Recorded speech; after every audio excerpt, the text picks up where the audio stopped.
හරි සමූපකාර සමිතියක් ආරම්භ කිරීම. සමූපකාර ඇරඹීම. හරිද? මේකේ පුතේ සමූපකාර සමිතියක් පටන් ගන්න පුළුවන් විදි දෙකක් තියෙනවා. පැහැදිලිනේ? එක්කෝ පුද්ගලයන් එකතු වෙලා පුළුවන්. හරිද? නැත්තම් දැනට ලියාපදිංචි වෙලා ඉන්න සමූපකාර සමිති වලට එකතු වෙලා තව ඕනනම් අලුත් එකක් පටන් ගන්න පුළුවන්. කොන්දේසි දෙකයි තියෙන්නේ. පුද්ගලයෝ පටන් ගන්නවා නම් මේ පුද්ගලයෝ පුතා එකම ප්‍රදේශයේ ඉන්න ඕනේ.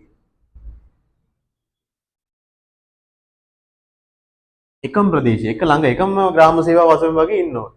පැහැදිලිනේ? එකෙක් කම්පාරේ අනිත් එක පොදුකුඩු ඉරිප්පුවල අනිත් එක පොරෝපතානේ තව එකෙක් තාවගත්තේ එහෙම ඉන්න බෑ.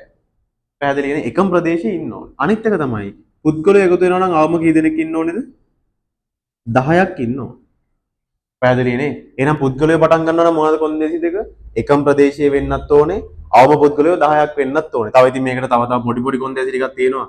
අවුරුදු 18ට වැඩි වෙන්න ඕනේ.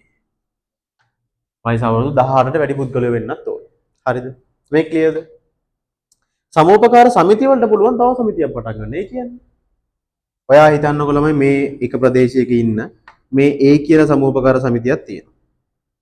මෙතන තියෙනවා B කියලා සමූපකාර සමිතියක්. ඒ කියන්නේ මේ 10 10 එකතු වෙලා පටන් ගත්ත සමූපකාර සමිතිය. තව මෙතන තියෙනවා C කියලා සමූපකාර සමිතියක් තියෙනවා.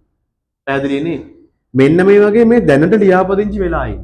හරිද? ඒතකොට මේගොල්ලන්ගේ කොන්දේසිය තමයි මේ සමූපකාර සමිති දැනට ලියාපදිංචි වී තිබීම.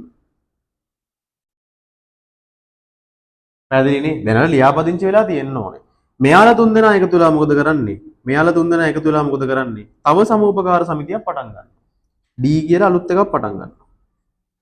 පැහැදිලිනේ? එතකොට D කියන සමූපකාර සමිතියේ අයිතිය තියෙන්නේ කාට කාටද? Aටයි Bටයි Cටයි.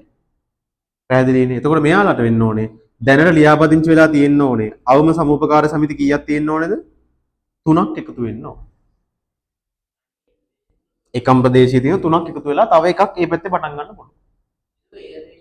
ඒකත් රෙජිස්ටර් කරන්න ඕනේ. අර සීන් එකම තමයි. පැහැදිලිනේ? එහෙනම් සමූපකාර සමිතියක් ආරම්භන්න පුළුවන් ක්‍රම දෙකයි. මොනවාද? පුද්ගලයෝ කී දෙනෙක්ටද? 10 දෙනෙක්ට එකතු වෙලා පුළුවන්. නැත්නම් දැනට ලියාපදිංචි වෙලා ඉන්න සමූපකාර සමිති 3කට එකතු වෙලා තව එකක් පටන් ගන්න පුළුවන්. පැහැදිලිද?